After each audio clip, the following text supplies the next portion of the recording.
On the count of three. 1, 2, 3. I pledge always the flag of Guyana and to be loyal to my country, to be obedient to the laws of Guyana, to love my fellow citizens, and to dedicate my energies towards the happiness and prosperity of Guyana. Thank you. Have a seat, please. Honorable Minister Colin Crowell, Minister of Housing and Water, Chairman of the Regional Democratic Council, Region 2, Ms. Vilma De Silva, Senior Management and Staff of the Central Housing and Planning Authority, Ms. Denise Tudor, our Director of Operations and Acting Chief Executive Officer, members of the media, partners that are here with us today, and that is the banks and also the insurance companies, and you, of course, the beneficiaries of today's activities. Welcome to this housing outreach for Region 2. I'd like to let you know or remind you that it's an exciting day, so not even the weather will get us down. I know it's a bit of an issue getting in here, but unfortunately, Mother Nature has to do its stuff, and the region is working to see what can be done there. I wouldn't want to keep you waiting much longer, so at this point in time, I'd like to invite our regional chairperson, Ms. Vilma De Silva, to address you. Please welcome her. Thank you.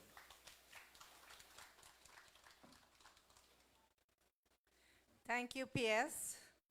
Honorable Minister of Housing and Water, Minister Colin Crowell, and senior staff of Ministry of Housing,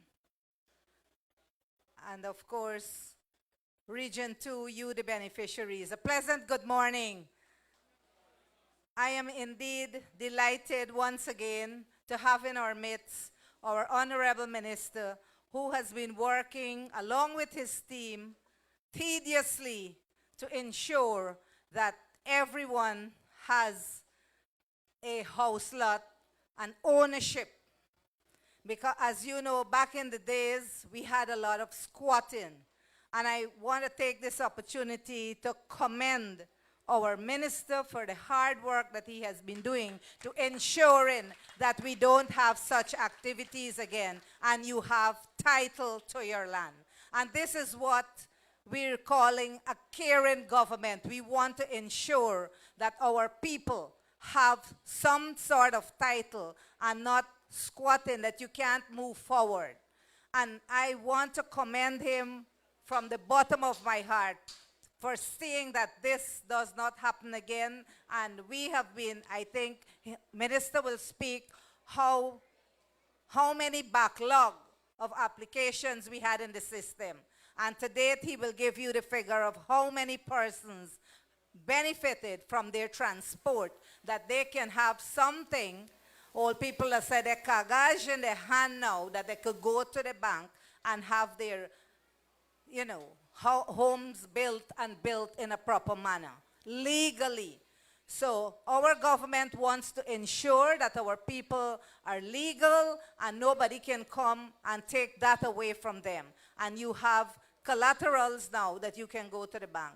And we have so much more to offer, so much more to ensure that our people's lives in Region 2 are comfortable. We have been working. This morning, I have to step out, I told Minister, because we're launching the aeronautic training program at ETI there, where we will have 25 persons trained in that field. So we are looking after our people. We are building our human capacity within the region, and we have to say hats off to His Excellency Dr. Mohammed Irfan Ali for ensuring that the lives of our people of Region Number 2 are being improved, whether it's with housing and, of course, human development. You know, we have the expansion of all the schools and everything that we're doing, and I think before I close, I want to say, and I want to beg of you, as you know, we have already in the campaign mood, so we're asking that you give His Excellency another term that we can ensure that much, much more be done in our beautiful region. I thank you. Thank you very much, Chairman, for Region 2, Regional Democratic Council, hardworking chairperson. Please give her a round of applause.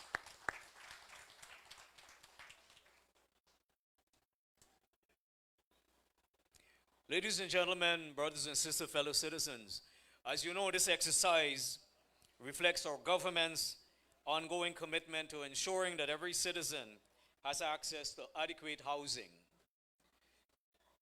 We have been working all across this country, and this, of course, is the vision of His Excellency, Dr. Mohamed Irfan Ali, about housing. As you know, he was a former housing minister, and he's now the president of our beloved country. The programs that we have are meant to affect or to be beneficial to all citizens of Guyana, every single one in every part of this country. The Ministry of Housing and Water has been working in every single region with our housing projects. So I want you to reflect on this, of all the work, not only within the housing sector, but also Guyana Water Incorporated that we're doing. That's a sister agency of the ministry. As you know, the ministry is part, you have the administration, you have the Central Housing and Planning Authority, and you also have Guyana Water Incorporated, working very hard along with the other ministries and other agencies to make sure that all Guyanese benefit from the services that the government have to offer. Let me also take this opportunity to thank, or to invite you also to join with me in thanking all of our staff. You don't know the hours and the days of the week that they work to make sure that all these exercises can come to fruition. So please join me in giving them a great thank you for all the hard work that they are doing. Ladies and gentlemen, pulling off what we have done in terms of the manifesto and going beyond the manifesto in terms of house lot allocation is not an easy task, because it involves many departments within the ministry and cooperation with other agencies. But at the head of the ministry, it takes the leadership, the vision of the Excellency or President, and then the execution part of it, the ministers within the Ministry of Housing and Water. Honorable Minister Colin Crowell and Honorable Minister Susan Rodriguez have been working all across this country to make sure that the house lots are there, that the lands are developed, that the paperwork that is required to be done to get it together, that everything is done in time. And that is why we are here again in Region 2 for this other housing outreach, to make sure that our citizens benefit from these housing programs. So I'd like for you to join me at this point in time in welcoming Honorable Minister Colin Crowell to address you. Honorable Minister.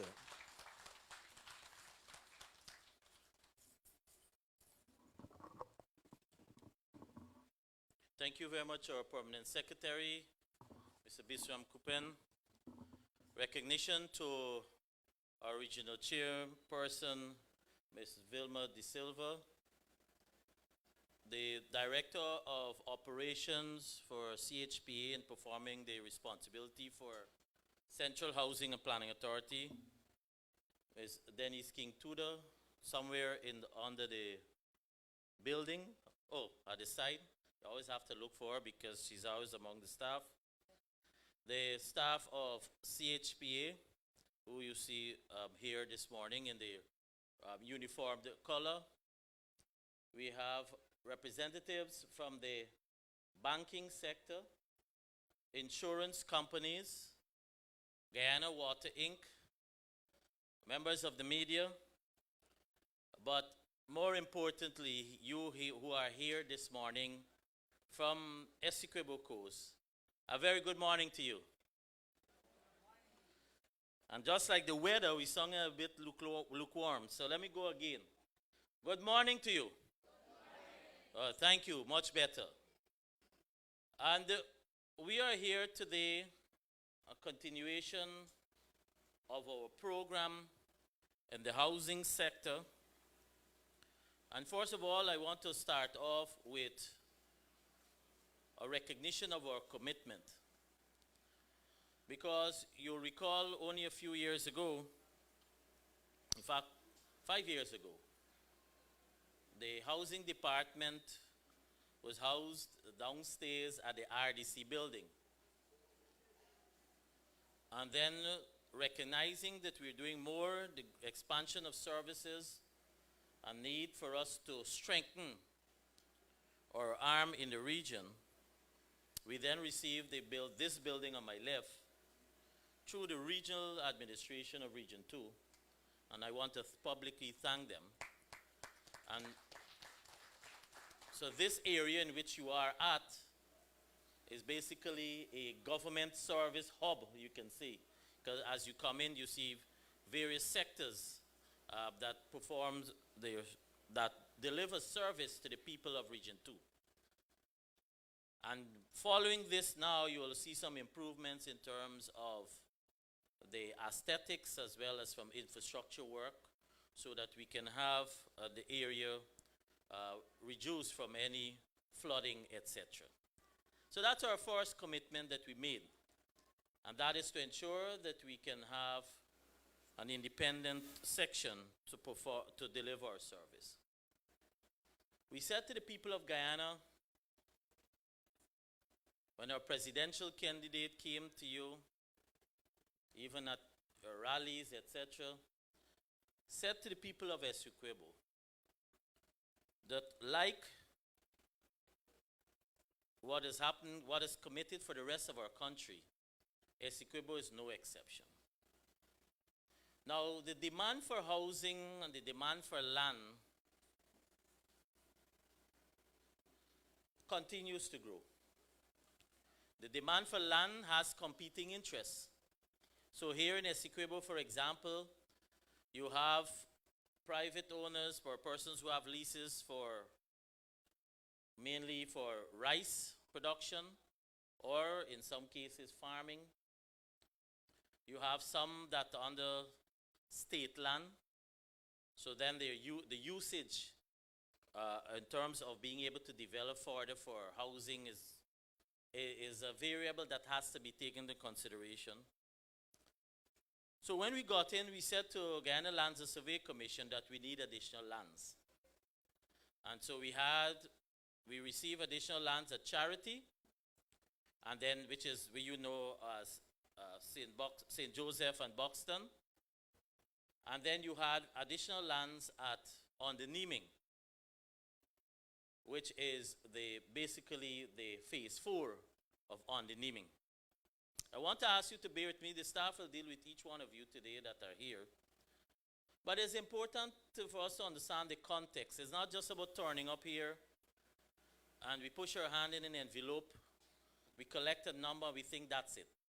There's a lot of work that goes behind the scene, and that happens afterwards. And when I give you some figures, you'll understand the context in which we're operating. So it's very easy to say, yes, land is in abundance. But we also have, as I said, to compete with interest for land use. Now, Charity, we developed a new charity scheme. So in 5 years, PS and Chair, here in Region 2 prior to today, we have allocated over 1,271 lots here in Region 2. And I give you that figure in the context that the preceding 5 years, all you had was an allocation exercise of 140. Let me repeat, 140. That 140, we will do double that today on the new area, which I'll speak about in a few. So that is why when after Sunday night, I think the media asked me for comment, when a party that is trying to resurrect themselves asked me for comment because they talk about housing. I said they should not even attempt to speak about housing. And then you also have others who are saying to you, you have a lot of land should be free. Everything should be free. Reality of life don't work like that. The reality of life is that as your country earns more, as your government is able to receive more for us from revenue and other streams, so is it being passed on to the people of Guyana. And so is it being passed on to the people of Essequibo. So when we pass a new hospital that will be commissioned very shortly at Lima, that's no coincidence. That is a recognition that what we have at Saudi, because we want to ensure that the people of Essequibo have the best level of healthcare services to be provided, then a new institution or new building, a new facility was required, and to be able to offer all the services. That's where your resources go towards. We talk about free, but your healthcare services is provided free at the hospital. Almost all of us here this morning, each one of us here has a family member, a very close family member that lives overseas. Each one of us here. You ask them. If they're in North America, if you don't have insurance, well, your cork is docked where healthcare services is provided. Dental services, they travel back to Guyana, they do dental service here because it's cheaper.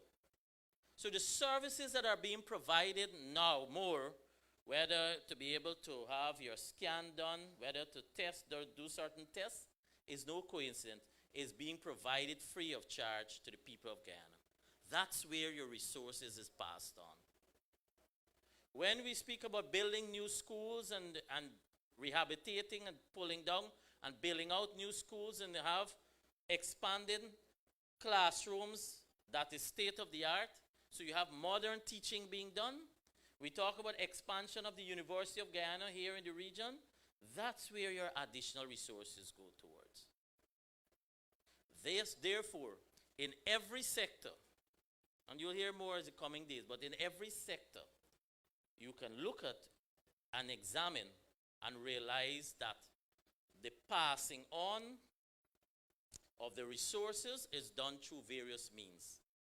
So when we say people have more disposable income now, it is not just increased emoluments. That's just a basic level.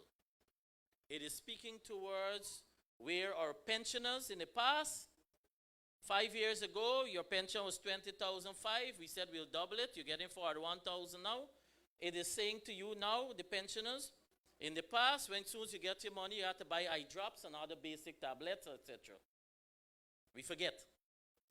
It is saying to you that you don't have to do that now. So even that increase that you've gotten you don't have to spend from it because less is being required from your pocket.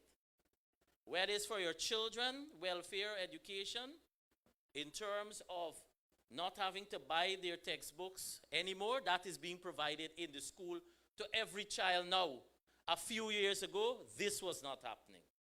Every child going to school has, across the country, has a meal or snack program. That was not happening. You were having a basic breakfast. Every child and every adult, now we've changed it from beyond just a pensioners and child, has free eye care to where your eyes can be tested.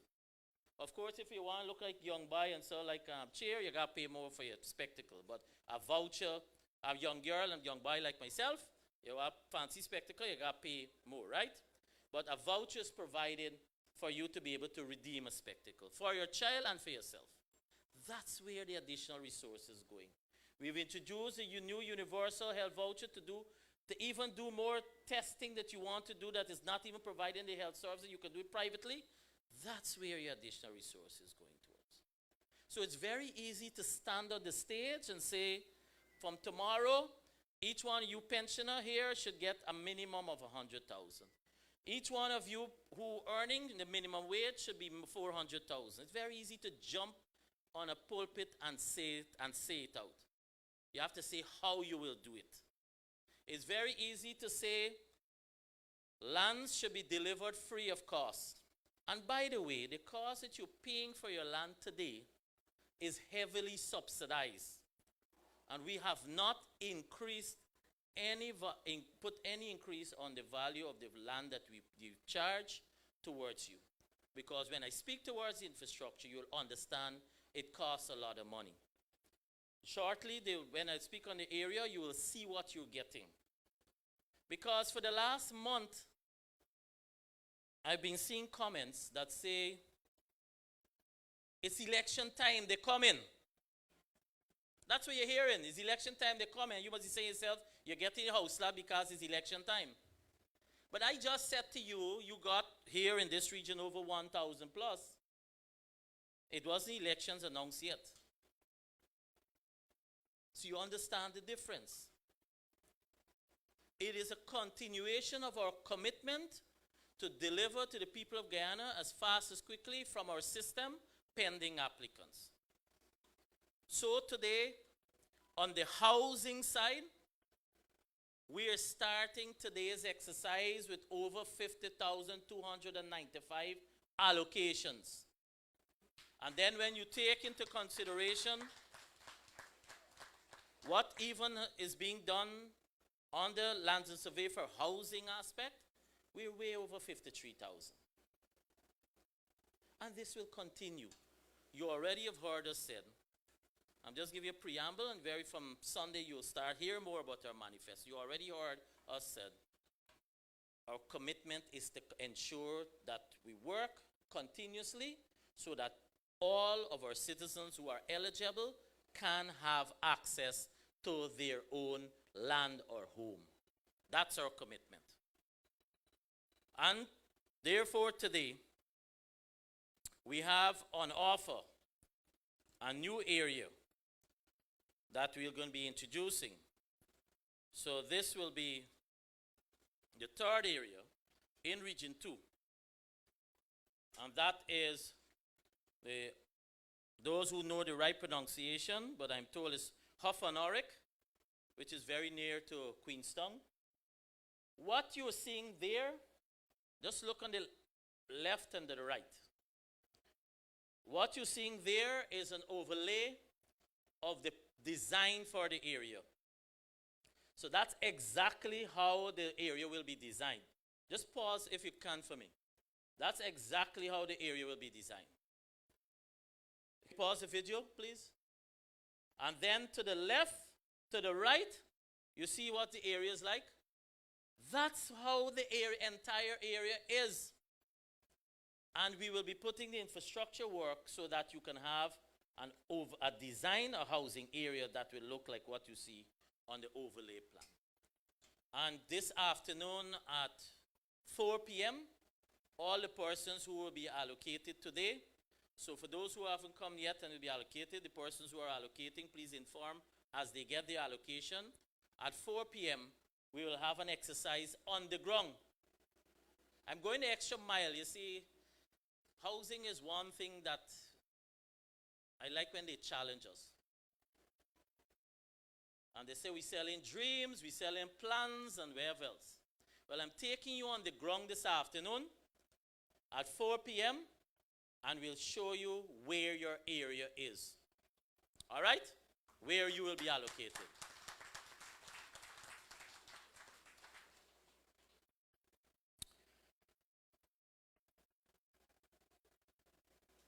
This will be part, so we are starting today with over 100 new areas that we have developed since getting into office. Now, our manifesto to the people of Guyana says 10,000 house lots annually. I just said to you figures that are way over 50,000. So on our manifesto commitment alone, I don't have to say anything further. We have surpassed that. We don't speak to that anymore. So you'll understand our commitment here today is therefore to ensure that everybody is able as quickly as possible to have a better life for yourselves, for your family, and for the generations to come. That is what we're working towards. And similarly here in Region 2, we have had a lot of challenges with areas that have started up and you do not have ownership. So you have work that is being done through central housing. You have work that is being done through the AG chambers. You have work that is being done through Lands and Survey Commission. all towards, depending on where the area falls or who the area falls under, all agencies are working to ensure we fix some of these issues. So every time I come here, and I'm sure somebody will be waiting to speak to me probably when we finish. Every time, for example, you always hear about Lima San, and you also have issues in on the deeming, etc. We have to be truthful to ourselves too. When you go and occupy a land that does not belong to you, you're affecting the development for the person that was the land intended for, and for yourself. And for the agency, you're giving them extra work. Because we have to engage, we have to relocate, a number of things have to be done. And on the naming, as well as charity, no exception. There's the charity, in the whole area that is. So Lima Sands is an area that keep popping up. And when you have visitors coming, you know, I listen to some of these comments that be made by people from Lima Sands. They make it sound like if it's housing create the problem. So housing ain't doing anything for Lima Sands. Lima Sands, we have already completed the block and occupation survey. We have numbered the buildings, in fact 45 in total.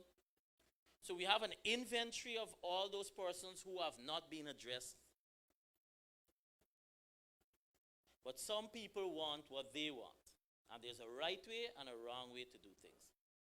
So if you know me, I say it as it is. So we have to be frontal in dealing with issues.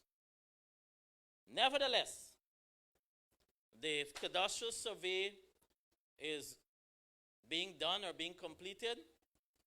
And sometime by the end of August, those persons that have not been addressed from Lima Sands will be able to have the ownership for their area. And those are 4 to 5 persons, households, that I'm referring to in Lima Sands. And then you have people, for example, in Paradise, Jib, Mariah's Lodge, Walton Hall. You have about 60 lots that where persons don't have ownership. We have already completed those occupational survey.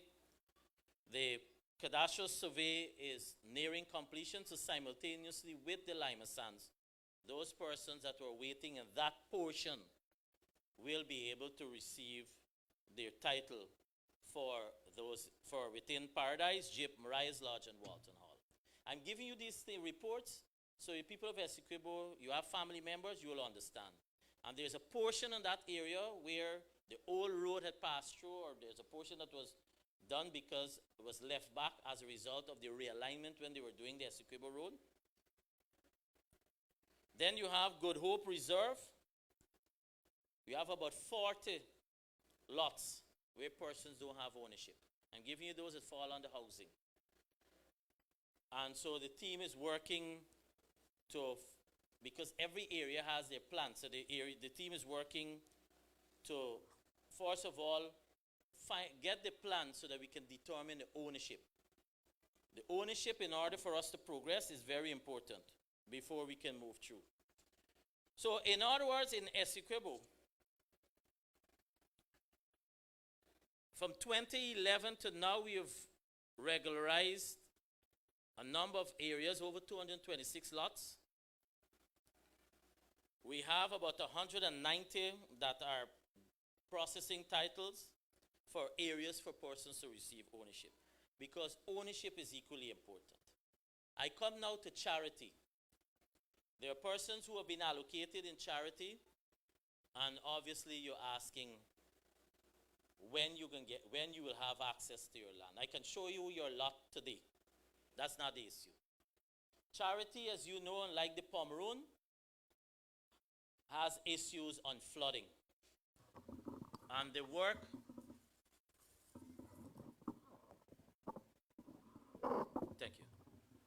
has issue on flooding.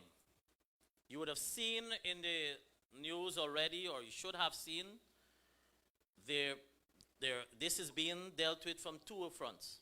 One, through the Drainage and Irrigation Authority. So the Drainage and Irrigation Authority will be putting in additional, new pumps, new drainage pump to address the entire charity area where all those lands are allocated. So that's in addition to what you have there. That already has been tendered, and then through the River and Sea Defense, they are addressing the issue on the charity front end, because we have to do some revetment work so that we can eliminate the issue of the flooding at charity. So work has already started. And as I said, we can easily show persons their lot today, but I don't want to show persons their lot and then you'll say, I'm giving you dreams. You must be able to, when we show you a lot, you must be able to, tomorrow, start building. Are we together? And that's the kind of responsible government that you have. So in terms of infrastructure,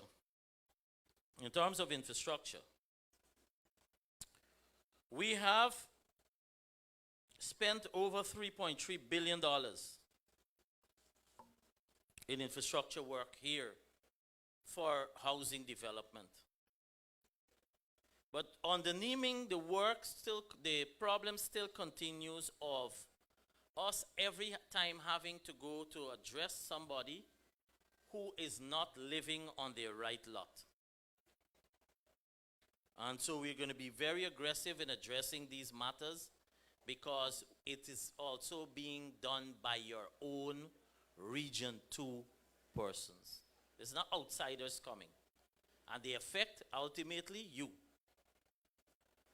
Now, the area that you will be allocated today, that's Huff and Oric. It's about 102 acres of land. From the main road, it's about maybe not more than 1.5 miles in. So that will tell you that's not much in, 1.5 miles in from the main road. And we're expecting, because as I speak, the surveyors are actually on the ground, because they're examining for us to get additional lands. But we want to move the process. So what we have here today, what we're offering today, is really your first phase on this area. As I said, 104 acres. And we have catered for residential lots. Over 300, close to 400 residential lots we have catered for this area.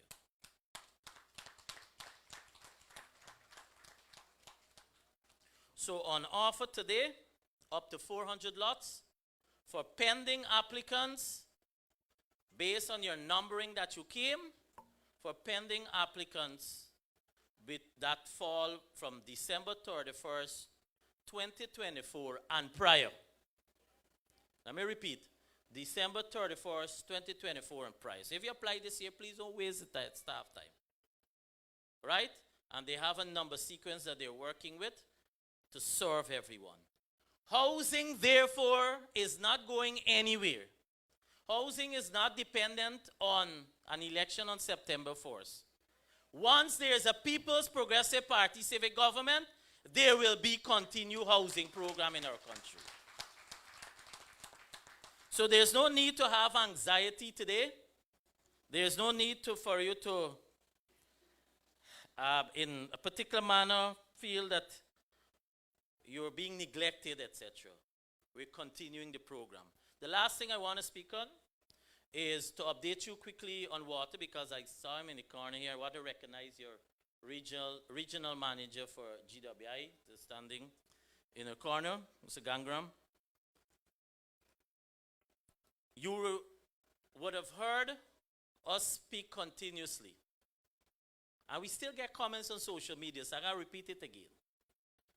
Our commitment to the people of Guyana is to have on the coastland 100% access to treated water. That's the commitment to the people of Guyana. That work is in progress. So 5 years ago, when we did the assessment, it was 52% coverage. 52%. As I speak, it's in about about 85% coverage of treated water on the coast. Our president was here and would have commissioned the new treatment plant on the Niming that takes care of all the persons from at that end. And then we said to you, because if you're in charity and you're going back this way, you'll keep saying, oh, the water rusty, it discolored, the iron content high, etc. The plant, the $1 million being invested at Mariah's Delight, that is expected to be completed in next year, early next year. That will give us the 100% treated coverage here on Essequibo Coast. So I'm not giving you what is in a pipe dream. I'm telling you what's happening. Go to Mariah's Delight and you'll see work happening there. So if you're not getting treated water here on Essequibo, it's because we're waiting on that plant. Massive investment to ensure that over 4,000 households benefit. And already we would have upgraded the lima sand system. So previously, when it did 5 MLD, it's doing about 15 now, Gangram? About 10 or 15? 10. We've doubled it to 10 MLD. That same plant that is right opposite the new hospital. And that is why the persons within that area and its environment, I always use a message and say water turn off nighttime. They're getting the water full time now. And once the other system comes on stream, it will be interlinked, and you won't have all the hassle anymore in Essequibo. And then if you're from Pomeroon and you're here, you know we have a program where we intend to have in every community the access to potable water as part of the Hinterland program. We bought a new pat rig, and it's in the Pomeroon, and it's not even leaving until all the villages have water. So we would have completed in Dredge Creek, St. Monica, Mashabo, which is an upgrade, and Kapoi we did drill as well as upgraded. Then we have Akawini, Bethany, and Karawab in progress. Part of this year, the year is still counting. You have Wakapau, we have 2 wells, Kabakaburi 2 wells, Siriki, Jackalo, Abrams Creek. Mainstay, a 2nd well, we have already tendered that. Should have been awarded by now. So Mainstay is getting a 2nd well, and St. Denis Mission. So it's a massive program for expansion to take care of Pomeroon and the other villages that you more call hinterland villages. So the war program is not just coastland. $12 million investing in Region 2 in this year alone on the hinterland aspect. Over 2,000 households to benefit. I therefore want to congratulate all of you who are here, who will be getting through today, to say to you to have patience. The staff will address you. And then there are another 24 of you who are here to uplift another initiative that your government introduced that you didn't have 5 years ago.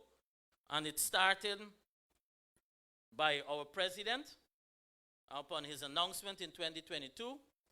And that is an initiative to help with this commencement or kickstart of construction for your home. So we have about 24 persons here who will be receiving their steel and cement voucher, an investment about $5.5 million today of vouchers being issued.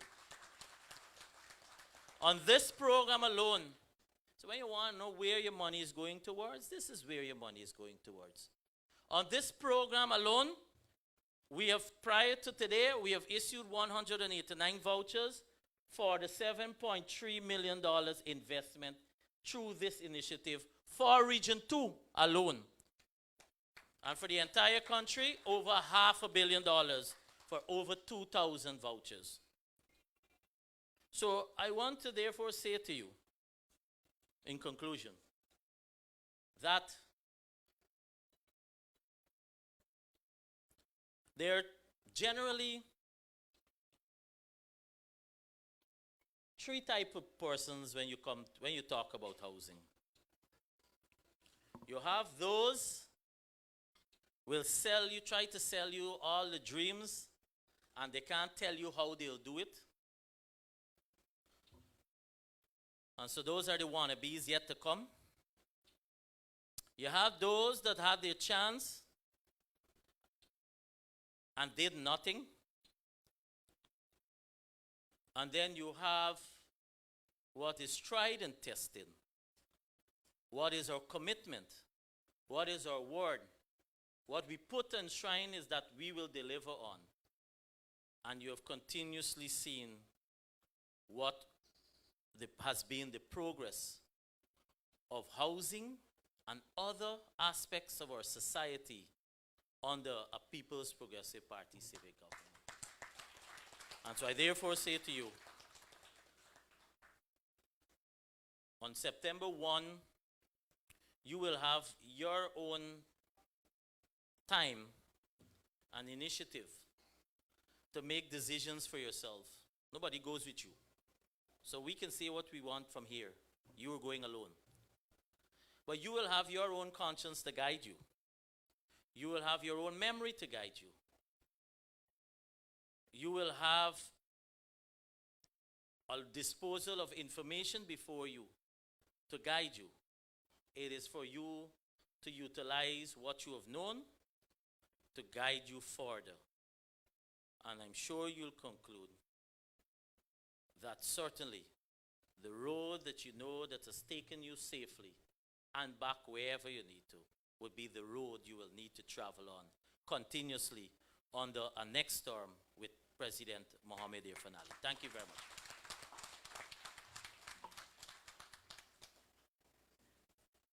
Thank you, Honorable Minister Colin Crowell. Please put your hands again for the Minister. Thank you. Ladies and gentlemen, I just want to reiterate what our Minister has just said, sum it all up in one, perhaps a phrase or a few words here. We know what this period is in the country.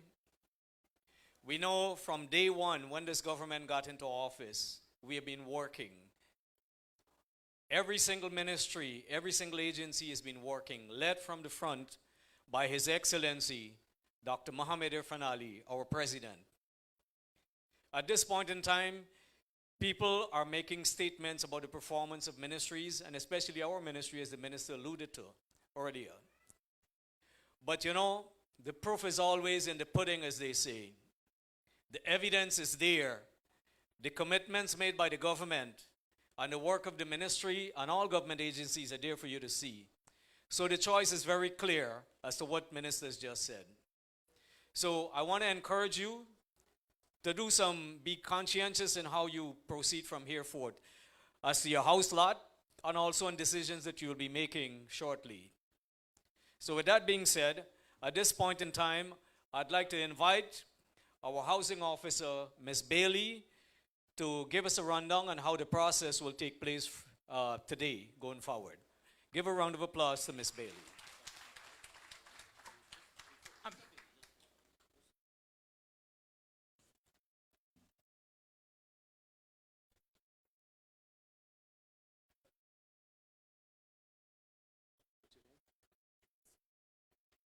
I'm sorry, before we go on, I'd like to introduce the housing officer for this region, the new housing officer, Mr. Kavendra Prasad. Please give him a warm welcome, and he'll be here to serve you. And of course, we are always available in Georgetown, simply a phone call away if there are issues that cannot be solved here. So please welcome him. You can say a few words. Sure. Thank you very much. And I like the turnout we have here today. And I would be willing to serve each and every one in region number 2. Thank you. All right, good morning, everyone. Before we continue with today's activity, I'd like to invite the following persons to the front to do the selection process for their house lot. I'll ask Madam Chairwoman to assist with the first 4 persons. Baby Khan, Bibi Sajela Khan. Kindly come to the front, please.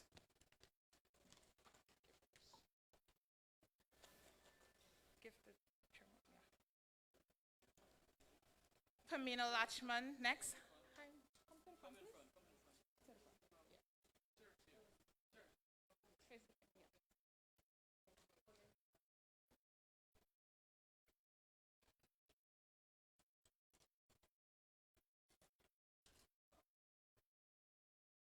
Control. Miss Lachman, you're next.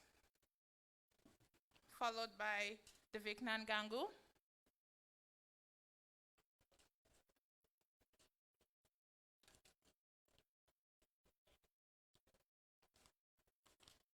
Gangu here. Carmen Singh.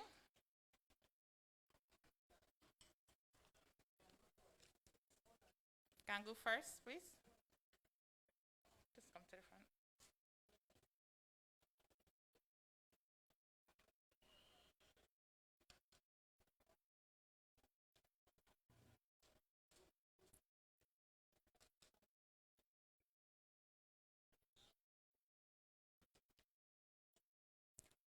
Ramona and Philip Diaram.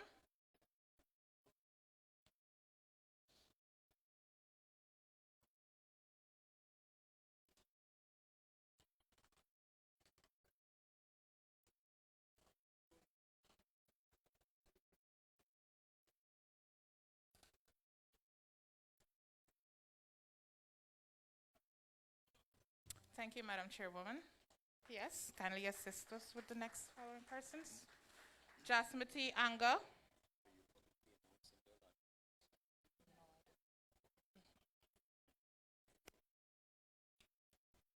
Jasmati Anga here.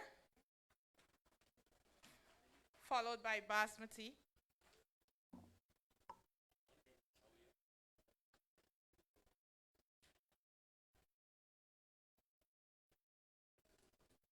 Basmati next.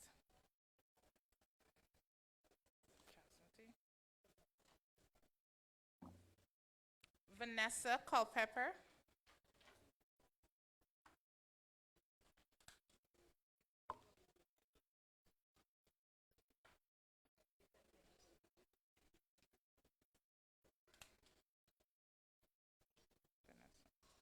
Andron Best.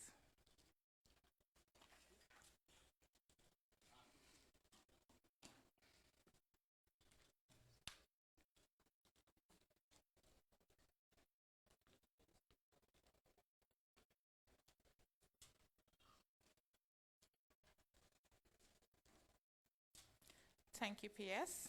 Honorable Minister, kindly assist with the final persons. Mahendra Budu. Mahendra Budu. Followed by Ganga Gir.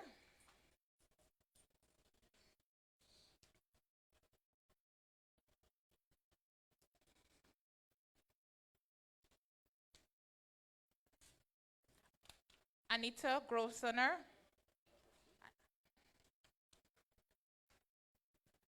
Shannon Gansham. Shannon Gansham here.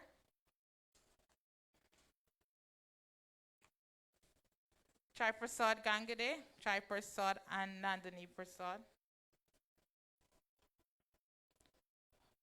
Mahendra Suku.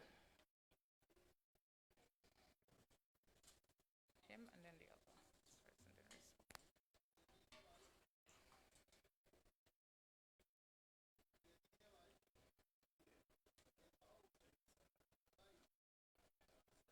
Thank you, Honorable Minister. All right. So, the process for today's activity. Persons who are here to select a house lot for the first time, meaning you would not have paid on anything, kindly be seated to the front. Those who are here to query any matters relating to your title or transport, kindly be seated to the back left. And those who have general queries will be seated to the back right. We'll have officers coming to you to assist you in the further process. Those who are doing selections, your names will be called. You were all given a general number. However, you will not be served with that general number that was given.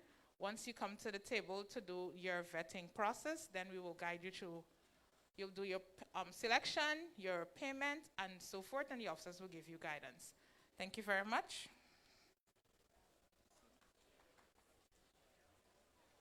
All right, thank you, Miss Bailey. You,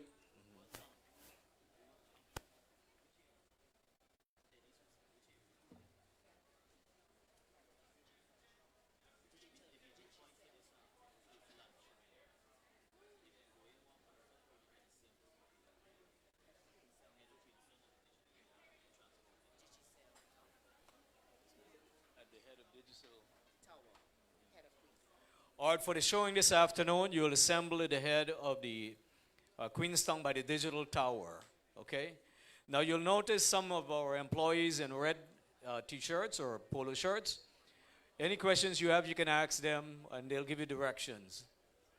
Let us be orderly and thank you for your patience.